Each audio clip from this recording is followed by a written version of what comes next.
I think we're live. It's a really interesting experience, LinkedIn. Hello, welcome. Happy Thursday and all that. Thanks for joining us this evening. We're here tonight to, I guess it's the second event that we've run like this, a LinkedIn Live. It's kind of come off the back of a recent in-person event that we ran recently here at Talenza offices. I guess in light of a lot of questions and people who kind of I guess hung around after the event to ask, how do we stand out in a really competitive market? In a market where there's a lot of noise, there's a lot of competitiveness, there's a lot of competition for BA positions in particular.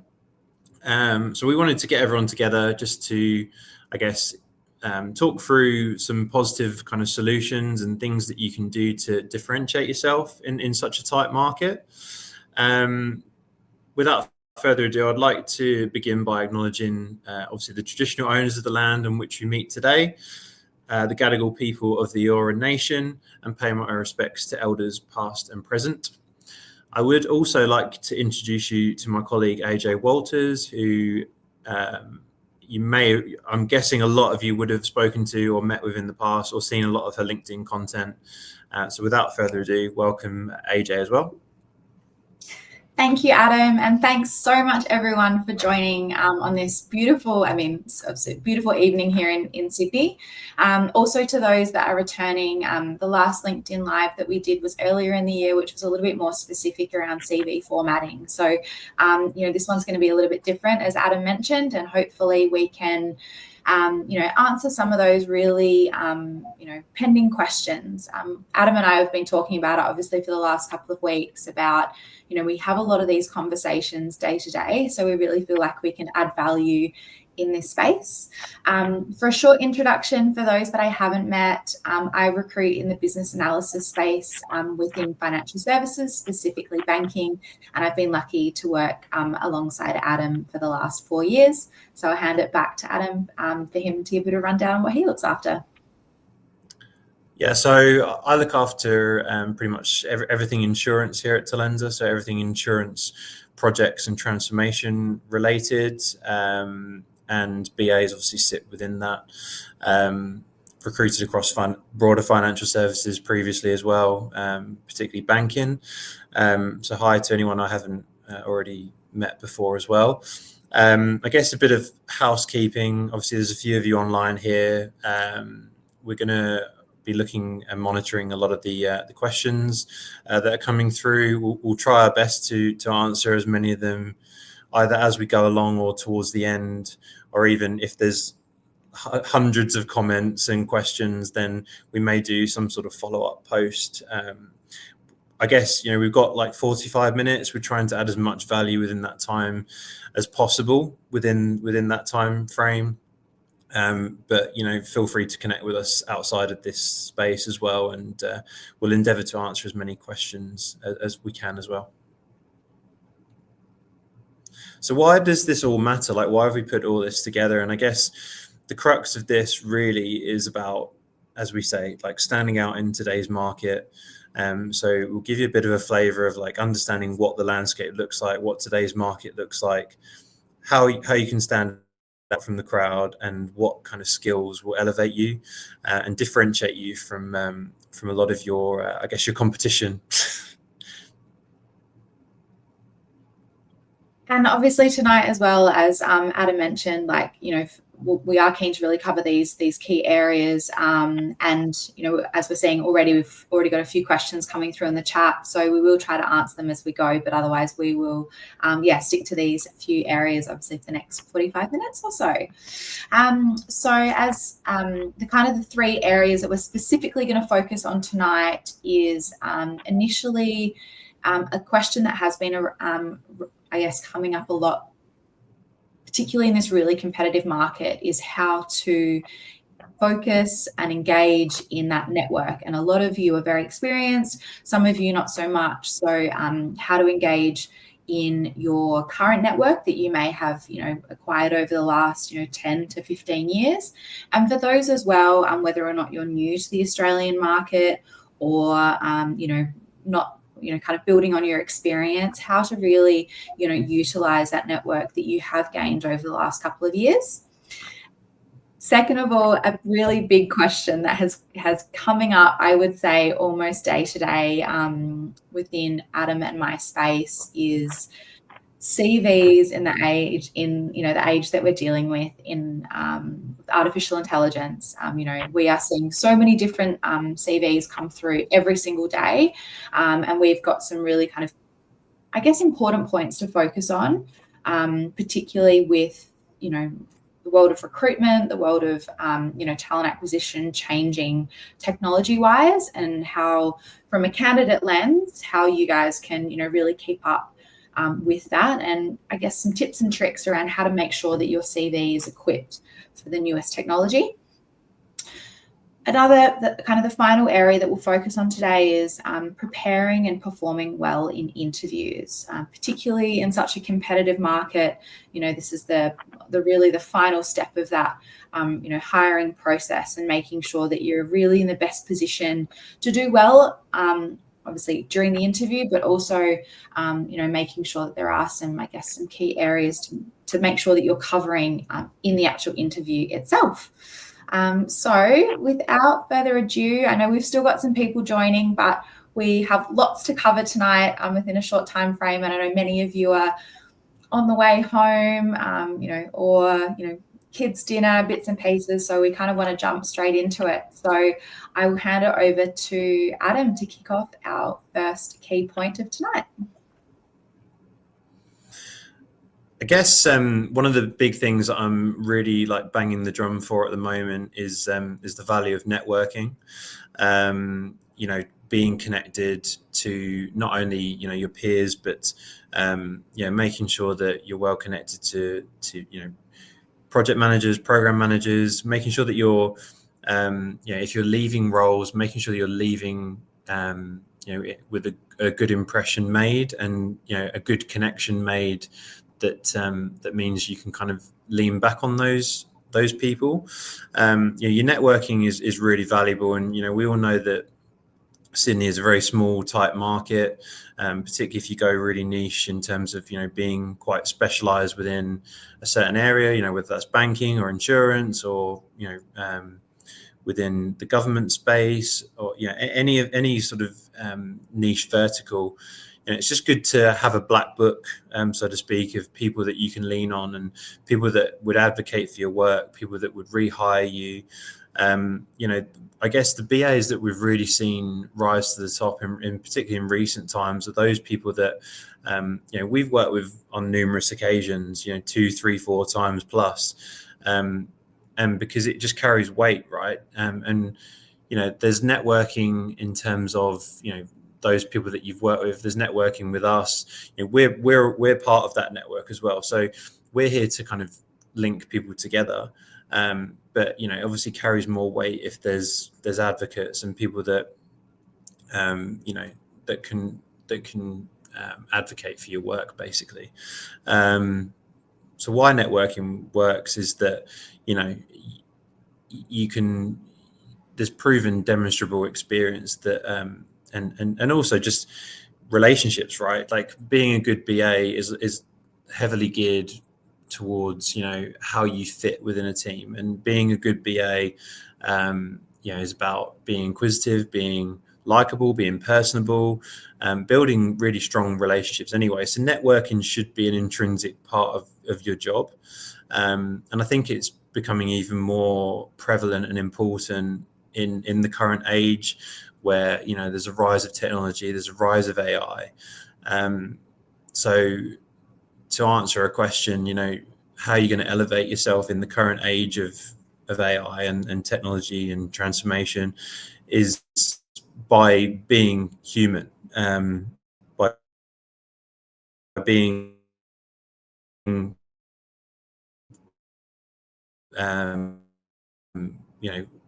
focus on connections, focus on, the more robotic you are, the more you're likely to be replaced by robots. And I know there's a lot of fear around that. I think you've really got to double down on the human side. And that's going to be a real point of difference. So, it's not just LinkedIn. Like, LinkedIn's a really valuable tool. If you think back to how LinkedIn actually started, it actually started as like a real, I know it's become very sort of recruiter friendly and very job board friendly, but it started off just by, first, second, and third level connections. And I think we need to strip it back to what its original kind of purpose was, and building or authentic connections as well. So, I think networking is invaluable. The human side is invaluable. And I think that will outlast any sort of technological and transformational changes. Yeah, Adam, you made some really good points there. And I think it's something, that when I first started working with you, that it was something that really, really stood out, is a lot of the work that, you've done has been with repeat placements and those BAs that you have known for a really long time. And I mean, keen to take your comment on this, but it's also because a lot of those BAs have made a real, effort as well, from not only from a performance perspective in their roles, so that when you do, represent them again, you've obviously got the backstory that they've performed really well in those roles, but they've also stayed, within that network. And I think the key point that you made around leaving a role well, and I think that's something that in this market, when things they're definitely tricky, right? We're seeing it across multiple industries. Things are not, as nice as they were during those kind of post-COVID times, and I've seen it probably even over the last couple of months, like individuals, if they do jump into a new or find a new role, saying I need to be out the door in a couple of days, when they do have a notice period. And I think, making sure that you're leaving your role on the right way, even if you are a contractor or a perm, apart from your contractual obligations, but making sure that, you do have that conversation with your manager when you do resign, to say, look, I know my notice period is this.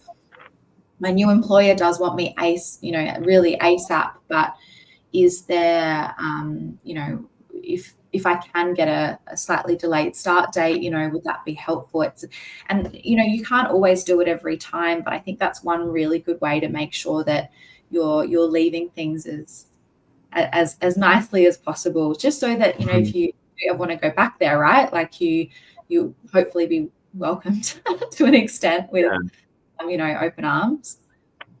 And realistically, people always remember how you made them feel. So as cheesy as that sounds, I think, you've got to remember that we are all people, and we've got to treat each other how we would want to be treated, and be courteous and all that kind of stuff. And there's professional integrity that comes into it as well, right? So that's really important. And I know, those people that, do focus on that will excel. It sounds really basic and really fundamental, but you'd be surprised. Some people do neglect it. I think it's a real important trait to have, and being your own biggest advocate. I think I'm not saying you should walk around chest out, being really arrogant or have loads and loads of swagger, but I think you've got to be sure of what makes you good, and tell your own story. And be a good self-promoter. Probably the other thing as well, I think, when individuals, in your network and leaving a role, and I just kind of had a thought about it, is, would that manager be a reference for you? And you may not find that every single time, right? I think we definitely don't live in this absolute perfect universe where you're going to get along perfectly with every manager that you ever work with. But I think kind of really knowing, who's going to vouch for you, particularly if you both end up at, a similar organization, knowing who's going to, look after you. What are your thoughts on that, Adam? Yeah, no, absolutely. I think that is really important. I think, I've seen a lot of, PMs down the years and program managers, and, they'll go to a new company and they'll say, you're going to look to take so and so, and they'll say, if the timing's right, then yeah, I'll look to bring them across. And it's just human nature. Like, if you're going to go into a really big piece of work, if it's a real big transformation, who can you depend on, right? And like I say, like, we've tapped into that previously as well, and had real success from placing the same people multiple times, and that's the value of having a good relationship with your recruiter as well. So probably the other thing I wanted to call out was just, different networking events, right? We've got the Festival of Business Analysis, next Friday as well. I'm not saying, for everyone to go jump on and grab some tickets, but I think events like that are really good to connect with people that you've worked with before, and people that other BAs. I know there's quite a number of like BA chats around. I've had a couple of people say, oh, yeah, I heard about this new job through a WhatsApp chat that I'm on. I think that's really important, but I think kind of making an effort to go to different events. Obviously IIBA run a number of them, but I think making the effort to go to those in-person events, connecting with those people that you've worked with before, because ultimately this is your community of business analysis. And I know there's a lot of people out there that are keen to, make more events, which is obviously why Adam and I have started to run a few more events ourselves. But I think there's definitely a number of them out there, that's worth attending, particularly if you can, get the time off work. So for those that are, that are around next Friday, Adam and I will actually, we'll see you there at FOMA. I just think it shows that you're passionate about your craft as well, and it shows that you're invested and you've got that growth mindset, which is something, a really key trait to have as well. How can you always be developing, and how you can always be pushing yourself forward and getting out of your comfort zone. Because I know, like, networking might also be quite a daunting thing for some people. We work on a presumption that everyone's extrovert. Like, not everyone is. So yeah, I think these things are good for sharpening your networking sword. Yeah, no, awesome. Well, our next topic tonight, which is something that I think a lot of people are asking about, is CVs at the moment, right? Like, things have changed drastically with ChatGPT, and I have to say that myself in particular, I am seeing a lot of profiles coming across that are clearly utilizing some form of ChatGPT. I think for those that are like, dying to ask the question, like, can we use it? I think it's definitely a good tool to use as a sounding board. But for those, I think, CVs that use it to write the entire document, I have a feeling I can tell. I'm not too sure. I'm sure there's some that have kind of, slipped through, but there's definitely some that I can tell are using it for massive portions of the CV. And personally, I don't think that's the right way to go about a CV, particularly because, as Adam and I have already touched on a couple of times tonight, business analysis has a huge degree of, that authenticity, and making sure that document that you provide, your CV, it's the first time that a lot of people, your recruiter, your talent acquisition person, or the hiring manager is seeing a piece of documentation that you've provided. I think that's, it should be as well written as possible without necessarily, the ChatGPT inclusion. Probably the one thing I think that does stand out when someone has used ChatGPT is just how fluffy the document can be. It's overwritten. There's too much information in there. It does mean to, I think probably over-explain certain things. And I think a really well-written CV is concise. It's to the point.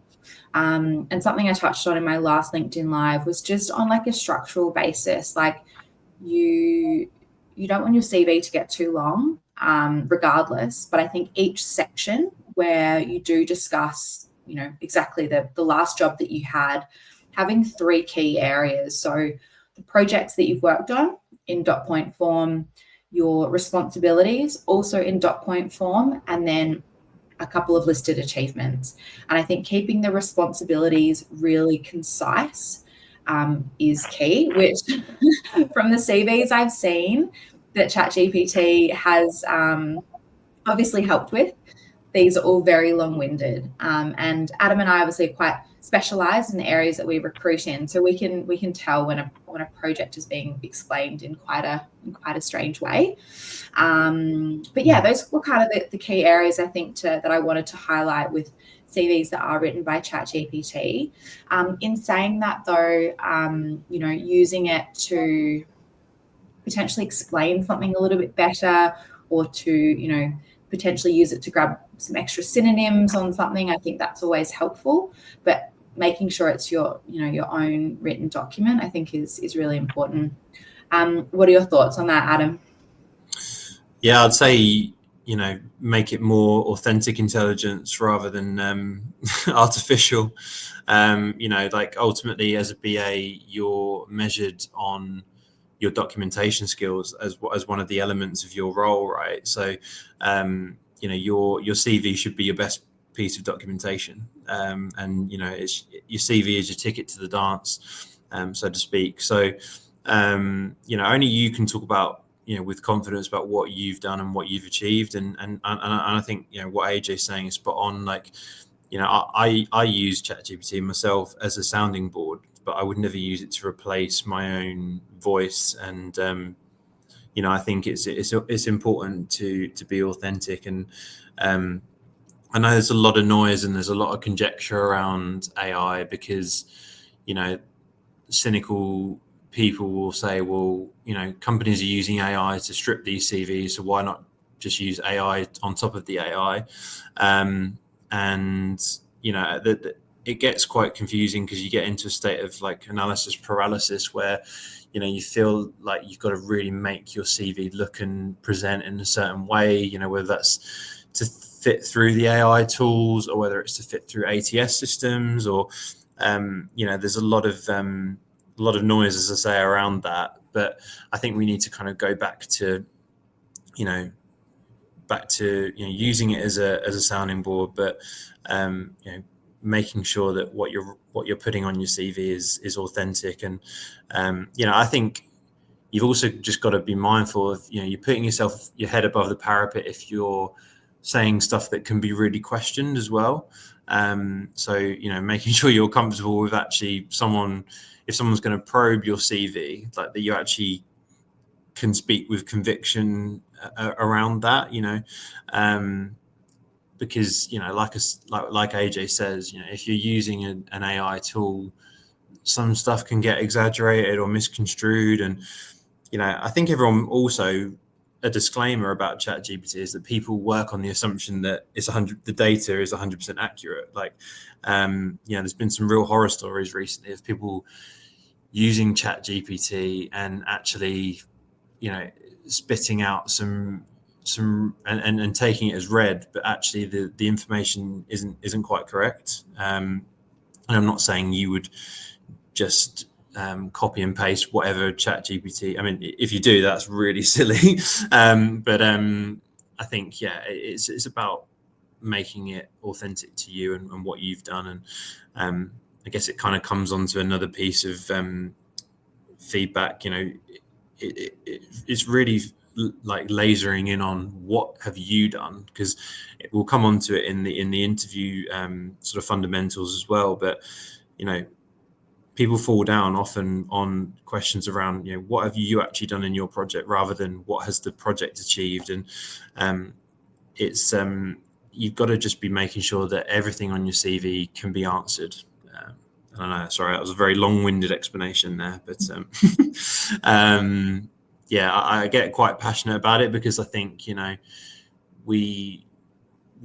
there's plenty of smart people on this call, right? You can write your own CV without leaning on ChatGPT. Adam, what are your thoughts on? Yeah, no, exactly. I mean, and that's the thing is, I think you and I look at so many CVs in a day, in a week per role, and I think I think personally as well, I deal with a number of different hiring managers that actually are looking for different things in CVs. So I'm often having to go back to candidates and be like, look, for this, specific manager, we may need to highlight this, that, or the other. But I think, as you and I've both said, a well-written CV is going to do well regardless of the portal it's going into, the system it's going into, the technology it's coming across. I think for those CVs that have a lot of images and text boxes and just are really full of information, that can also be, a bit of a block as well. Sorry, Adam, what are your thoughts on like the length of a length of? I guess in terms of CV length, it's keeping it to no more than like 4 to 6 pages, and I appreciate the more experience you get, the more you have to add to your CV. My best advice is don't just keep adding to your CV as if you're like adding a new chapter to a novel. Like make sure you're refining what what's gone on in the past, and even to the point where it doesn't have to be a full chronology of your whole experience. And if you can condense it down into 4 to 6 pages and have your real punchy achievements at the top, that's going to make you stand out. I think I often still read CVs that are 15 to 20 pages long, and it's it's just a bit heavy going, right? It's supposed to be your sales pitch. It's supposed to be your kind of, as I said earlier, like your ticket to the dance. So you've got to stand out. You've got to make it as clear and articulate as possible. And sometimes just visually how it presents,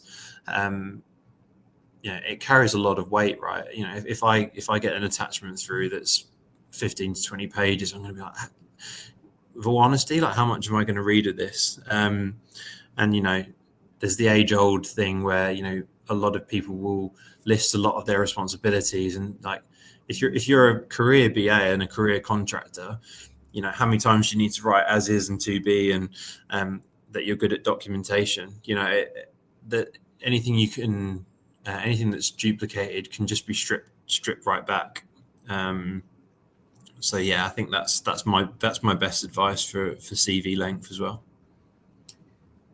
I think that's probably, I think we've covered that well. I think if for those that are a bit worried about a CV, like ask someone else in your network that's a BA to get their thoughts on it. I think very rarely do we need to push back on the entire structure of a CV, but I think definitely taking the time on it and making sure that things like spelling, the formatting, the font, and the color is relatively unanimous across the document is an absolute bare minimum.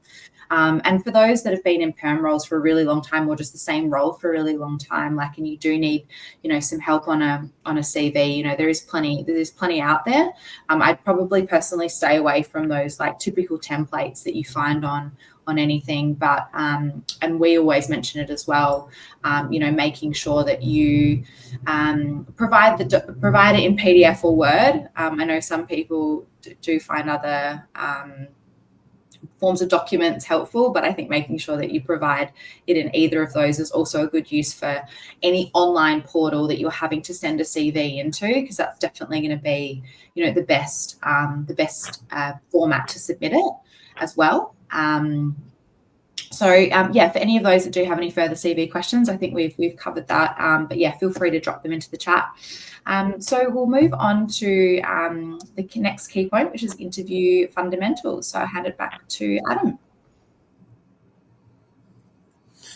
Yeah, so we've kind of touched on some of this already, really. I'm always an advocate in interviews of having something in your mind that you've got 2 ears and 1 mouth, right? And as a BA, that's the kind of ratio that you should be using anyway. So your interview is the perfect way of showcasing that. So being really clear and articulate, being as succinct as possible, and then almost pushing it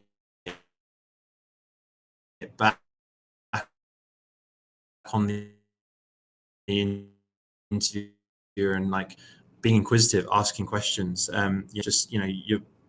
You're hitting it back and forth, and within reason. It kind of ties into one of the comments that's come through from Paulina. About that it's about showing a broad spectrum, right? So it's your curiosity is going to stand out. So your ability to, I guess, interact and respond and read the room, read body language, almost be a bit chameleon-like. If you know that someone's going to be quite short, sharp to the point, be short, sharp to the point. If you think that someone's quite, keen to elaborate, mirror that. Part of being a really strong BA is being able to mirror and read body language and be adaptable. So I think that ties in quite well with, hopefully that resonates with Paulina. I think that's the real important crux of it, and being really clear and concise in your communication. And it's a weird one really, because since COVID, it seems like interviews occasionally are back to face, but still a lot of the time virtual. So it is hard, and we've had to adapt as people as well. But yeah, it's really about reading the room. It's really about being adaptable, and being really sort of clear and succinct with your answers. And it seems ironic coming from me because I'm giving you a really long-winded answer here, but it's just about being as punchy and kind of succinct as possible.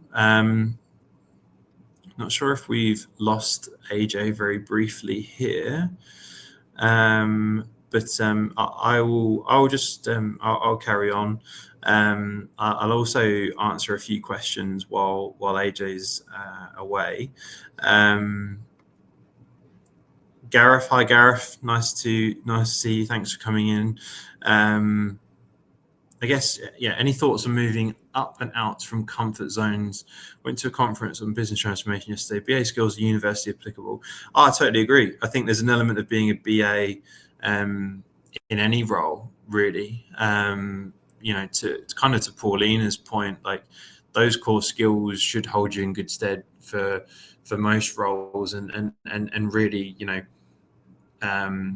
we shouldn't be so neurotic. I agree about AI. I think it's about the people skills. It's about what makes us human beings.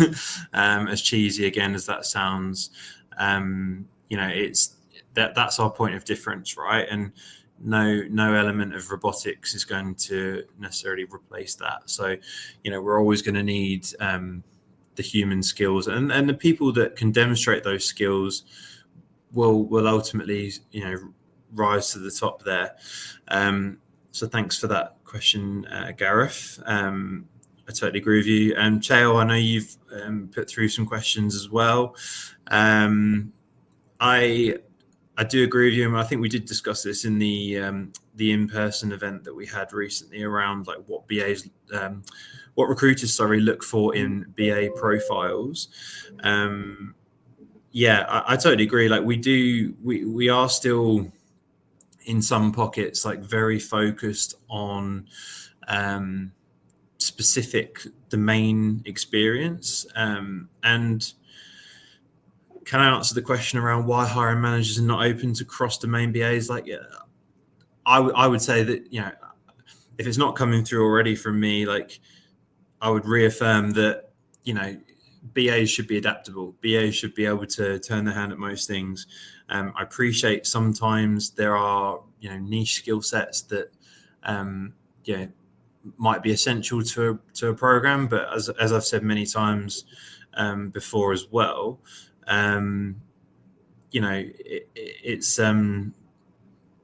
it's really we shouldn't really follow such a cookie cutter method, and if we're leaning on BAs to provide all our SME knowledge, then the program or the project is probably in a little bit of trouble. I'm with you, Chael. I do hope in time that people start to adapt, and I think as the world carries on as it is, with let's face it, a focus on cost optimization and reducing costs, like that, you'd think that people would want the most nimble, adaptable, almost like Swiss Army knives that can do lots of different things. So hope that's answered your question. Sorry, AJ's back now, and can't remember where we were up to.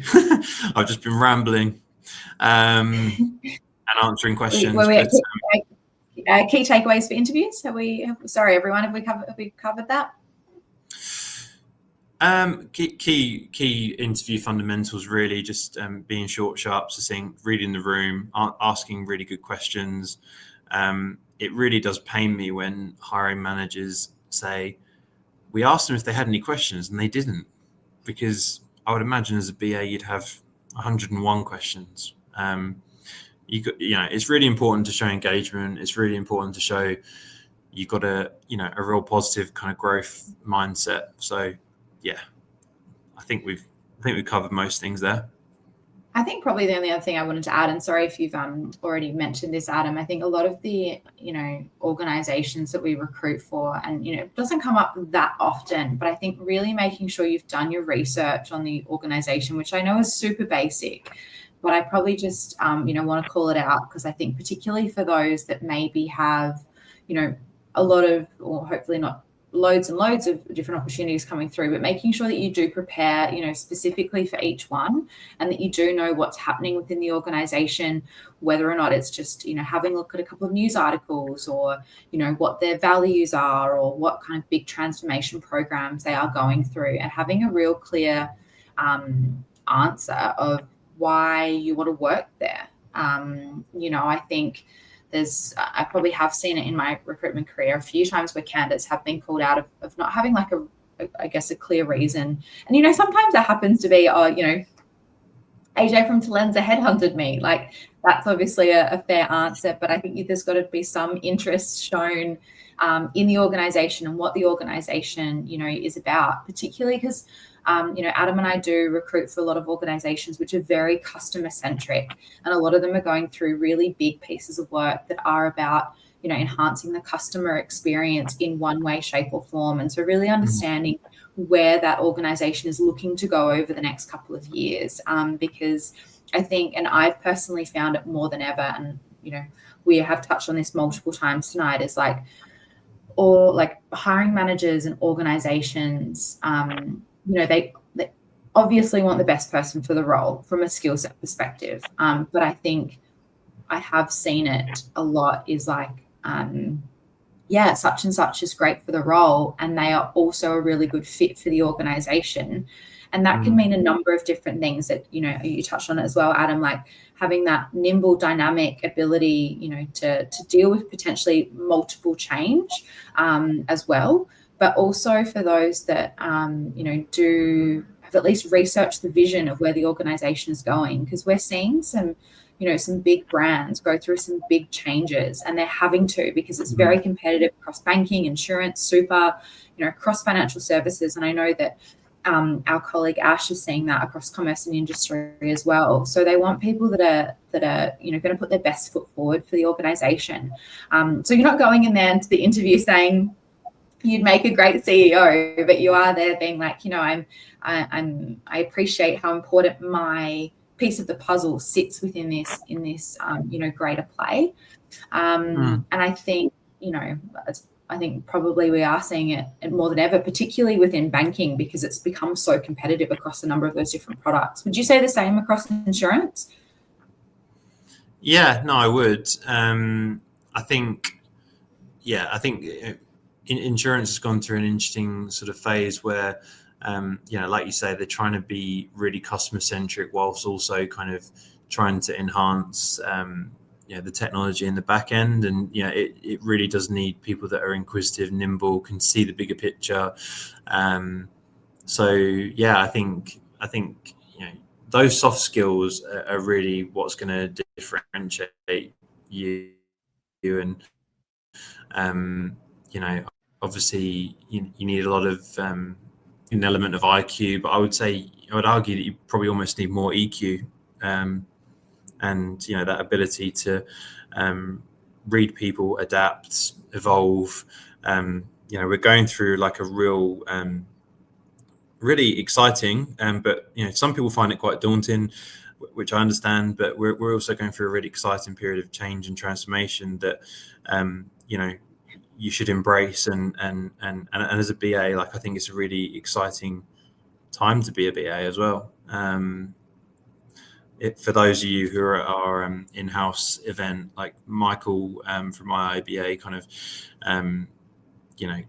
put a real strong marker down that BAs are pretty bulletproof and they're pretty future-proof and they shouldn't be going anywhere. So yeah, there's some positivity for you. Probably the only other thing I wanted to cover was, I think in interviews, I am seeing a couple of my clients switching up between teams, and there's a few that are now really pressing for in-person interviews.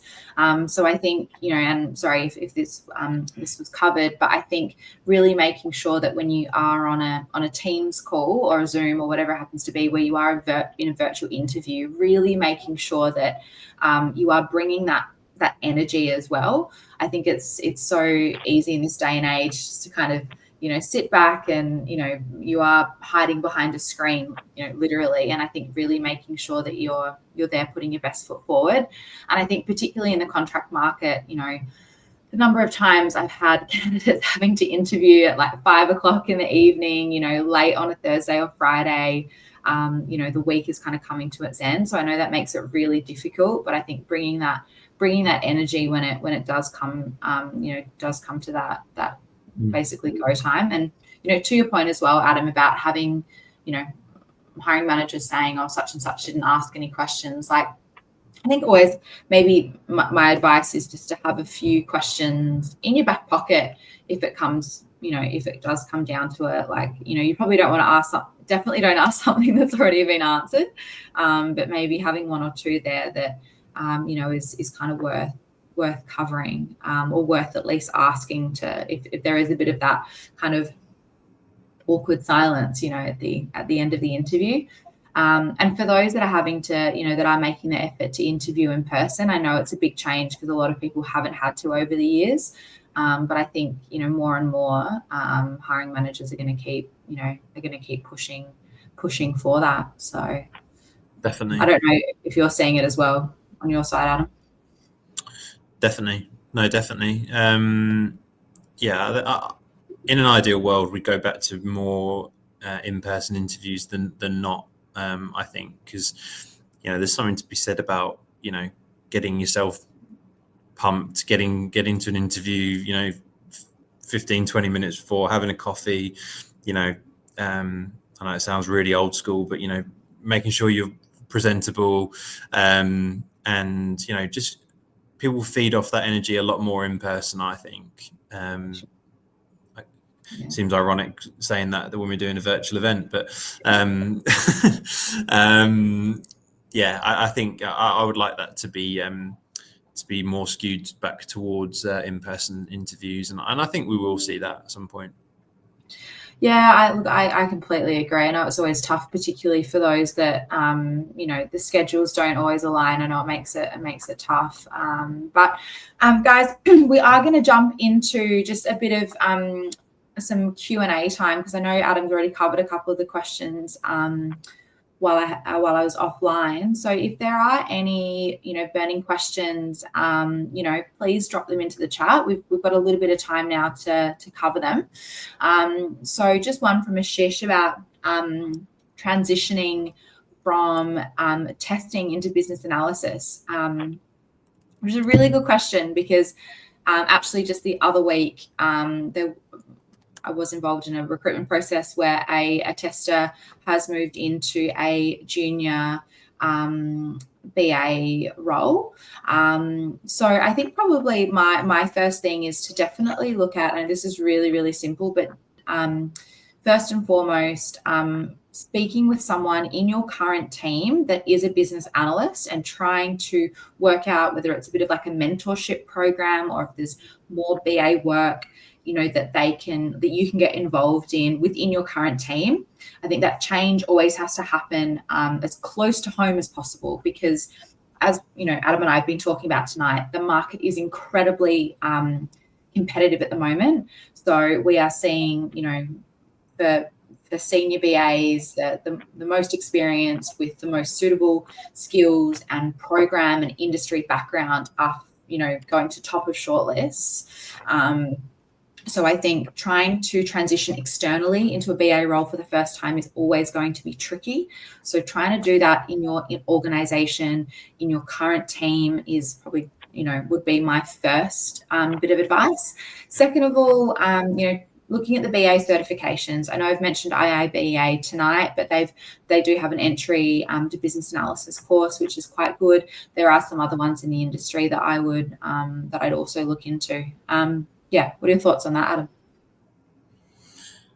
Yeah, I think it's really important that you're framing yourself as someone who thinks of bigger kind of the bigger implication to the business. So you're not just.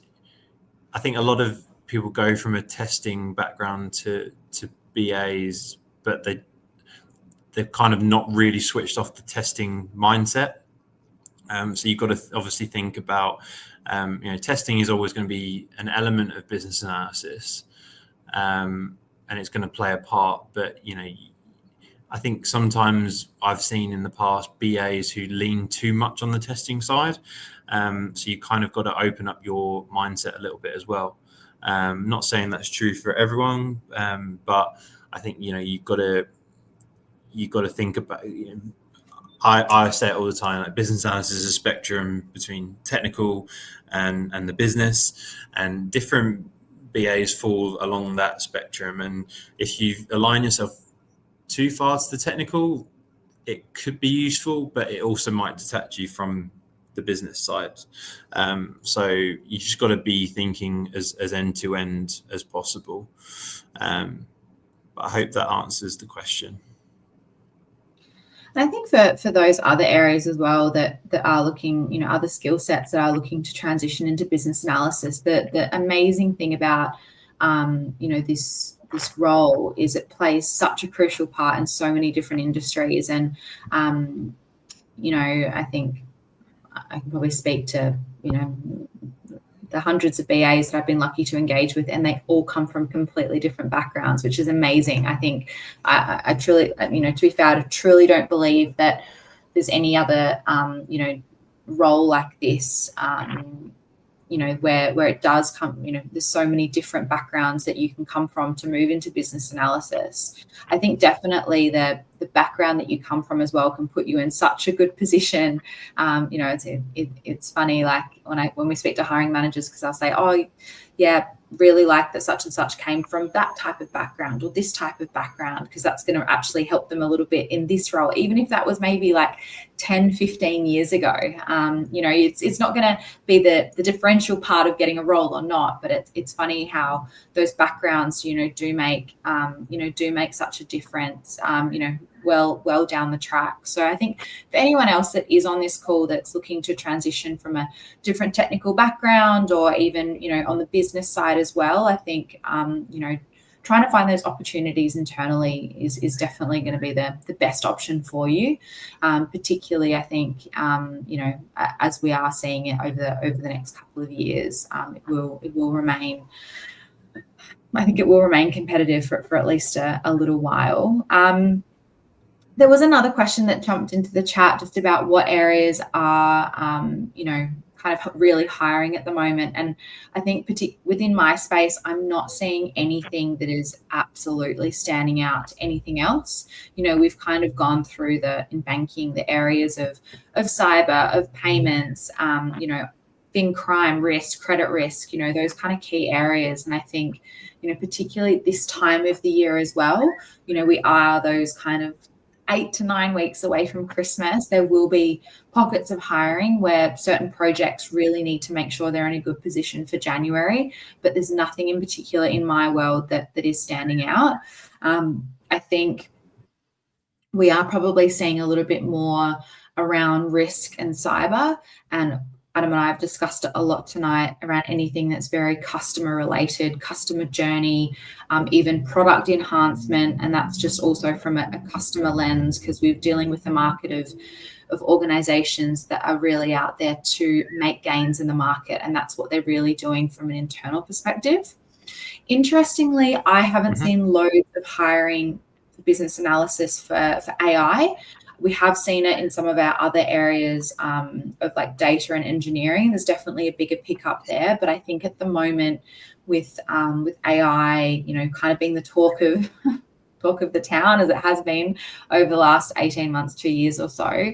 Interestingly, though, for those that do want to get into AI projects, I am seeing requirements for BAs that have either really good kind of process experience, workflow experience, naturally quite dynamic individuals. So I think we can kind of tie that back into the certain soft skills, that do stand out in interviews, and that do kind of get you past that front door, whether it's a recruiter like Adam and I, or if it's HR, or if it's TA, being able to articulate yourself really well, having those really clear, crisp, concise answers to those, basic questions. And I actually just thought about it then.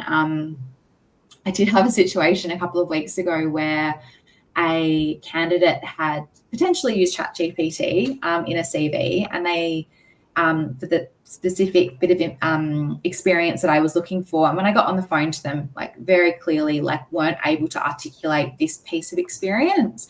So obviously they didn't pass. If I'm the front door in that case, they didn't pass that front door step. So that's probably the other thing to call out for those that, if you are looking at a job description online or a job advert, and you're trying to shape your CV to the job ad, it's you just got to be so careful with that, because thankfully, for the most part, there are some very experienced people out there that will pick up on that quite quickly. And obviously, the first time I've engaged with this candidate, the CV wasn't truthful. So that's obviously going to make it really hard for me to consider them for other roles. Like obviously I will, but I think really making sure that you're being authentic in that piece as well. But yeah, Adam, what are you kind of seeing within insurance, or even kind of in wider domain, that you think is standing out a bit more in the market at the moment? Is kind of all the stuff we've touched on, really. I think it's just about being really succinct, being really genuine, less, as I say, less artificial, more authentic, and that's the kind of key common thread. I was interested. There's a couple of good questions here from Manoj, so thank you, Manoj. Around the length of a CV, we've kind of already touched on it. Like, I think it's fine to have 3 or 4 pages. I wouldn't say that's too long. I think that's fine as long as you're mindful of the fact that you've got to make it as compelling as possible at the top, right?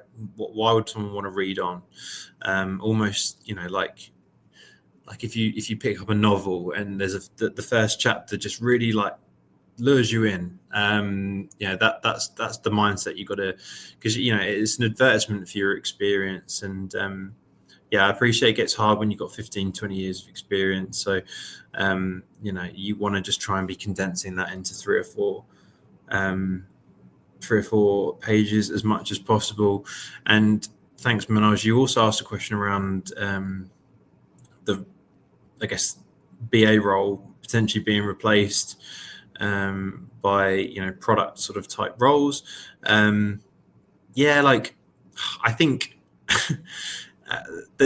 it's whether the roles have actually been changed to product roles, or whether it's a relabeling exercise.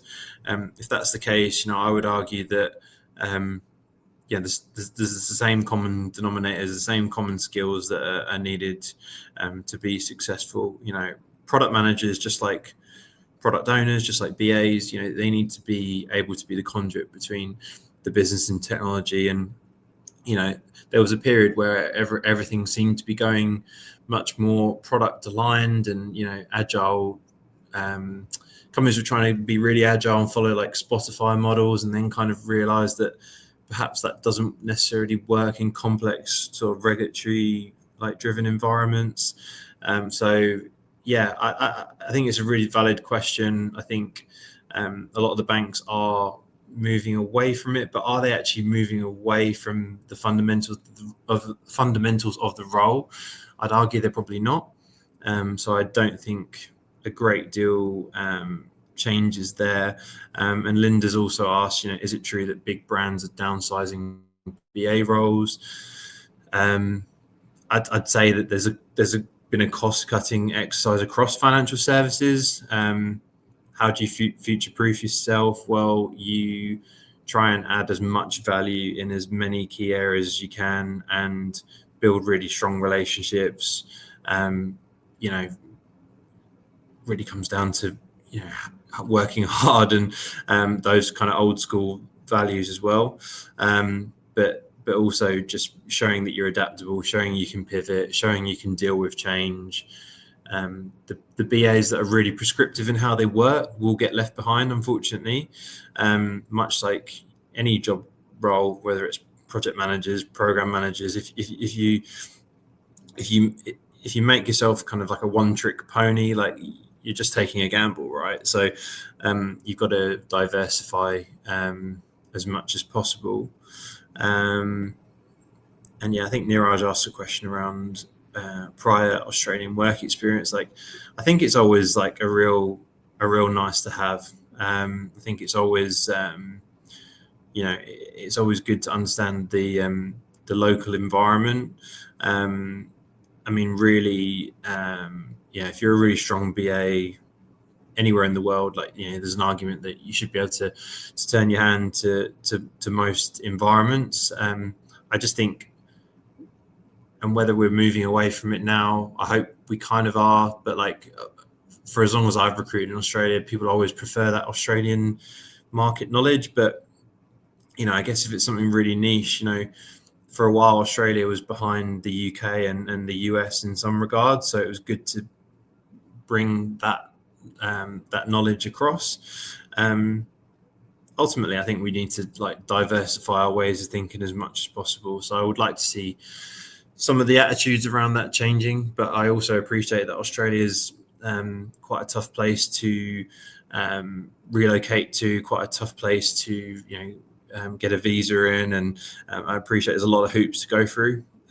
So yeah, there's a lot of work that goes into that. I think we dealt with most questions. I think we've answered most things. Yeah, I think we've done a pretty good job. I think probably just to add on to that, Adam, but for those that have recently moved out to Australia, I've been really lucky and been able to help a lot of people that have joined literally as they've landed in Australia. But I think probably to circling back to our point around your networks, like there's been seeing who in your network is already in Australia that can help you and help you navigate as well, I think is really key.